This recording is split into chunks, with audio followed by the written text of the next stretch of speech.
We are in the Museum of the Sardinian Mountains in Arezzo, and we are here to present the exhibition of the Impronte di Storia Historical Traces Association. This is the part dedicated to the forge for the casting of bronze. Roughly speaking, we are between the end of the Bronze Age and the beginning of the Iron Age. The different pieces present here are all that is necessary to be able to melt metal in this chronological period. We have the two bellows on the side that work alternately, so when one inflates to blow the air, the other is discharging as the opposite, so that the flow of air is continuous. The two bellows that have special valves to be able to inflate without doing it manually, simple leather valves, are connected through this leather Y, which can alternatively also be made of hollow wood. They are connected to this L-shaped ceramic shape called tuiere. The tuiere can be of different shapes, directly with this one that is derived from the shapes observed, for example, in the Terra Maricol cultures of northern Italy, or already with the two Y-shaped channels that come from the two different bellows in the same object. As for the Sa, the only known tuiera are two tuiera found in burials from the late Copper Age, early Bronze Age of northern Sardinia, the necropolis of Angeluruggiu in Alghero, and have a very simple shape. They are simple hollow cones with the narrowest part facing the fire and the wider part that was inserted into probably a hollow wooden object that was then connected to the bellows. Obviously, the fact that the two pipes are combined in a single nozzle, as in this case, implies that there is first something that connects them.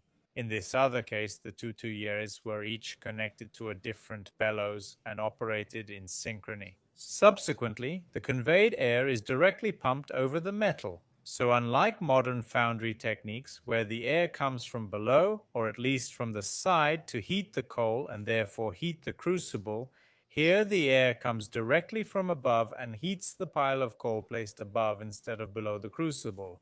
Inside the crucible is contained the material that must be melted, therefore the metal, which is no longer a raw metal but has already been refined and produced in the form of panels or in any case ingots, then to be broken and placed with the right proportions to obtain, for example, bronze. Bronze is made up of about 90% copper and about 10% tin, and by varying these two proportions, a harder or more malleable metal is obtained.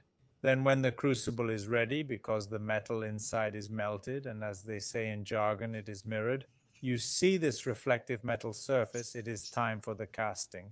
Then the crucible is held through the system made to be pinched, for example, with simple wooden tongs, usually wet first to prevent them from catching fire. Yes, as in this case, for example, crucible is clamped, and yes, the casting is done. In this way, the metal is poured onto the mold. For example, let's say the case of a bivalve mold, as for example with regard to this shape to produce arrowheads. In a bivalve mold, the other half goes to close the shape. The liquid metal is poured from above. It is all tied. Obviously, first it is heated near the fire. Then after the casting, the shape is reopened, which can be made of ceramic. It can be made of stone in different ways with different materials, and the object is obtained, which of course is not over yet. It has some casting burrs, it still has the casting cone, something similar, and it needs to be further refined in order to take the definitive shape that was being sought, as in this case, an axe. Not only single-sided or double-sided objects were produced, therefore with a single face in the case of single-valve molds or double-sided in the case of bivalve molds, but also more particular objects were obtained with a different technique, with the lost wax technique. The well-known Nuragic bronzes, for example, are made with this technique. The technique involves making a wax figurine. The figurine is modeled with the features you want to obtain at the end. It is turned upside down. Then here the casting will be carried out, as in this case, where the feet of the statue are used as an entry funnel for the metal. The metal goes up to the head and then goes up, thanks also to the different channels that connect the different parts. Then in the end you will get an object that also contains the same channels, the same parts that will then have to be cut away, for example, with a sharp stone or with a chisel. Let's take the case of an even harder bronze chisel, and thus the finished statuette is obtained, which is then polished and is practically ready to be exhibited in water sanctuaries such as sacred wells, sacred springs, and Megara. This is another example of a figurine that can be obtained with the lost wax method, always made with the usual methodology. And like this, there are several other examples, and this is the oxidized metal version. When you think of bronze, you immediately think of this type of color, which is instead given by the oxidation of the copper metal that makes it up to about 90%.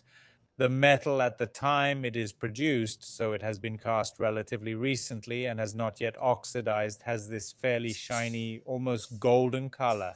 This varies according to the percentage of tin it contains. Around 10% gets a more silvery color. The more this proportion decreases, we go towards a color closer to that of copper. This part is dedicated to the evolution of bellows in historical times.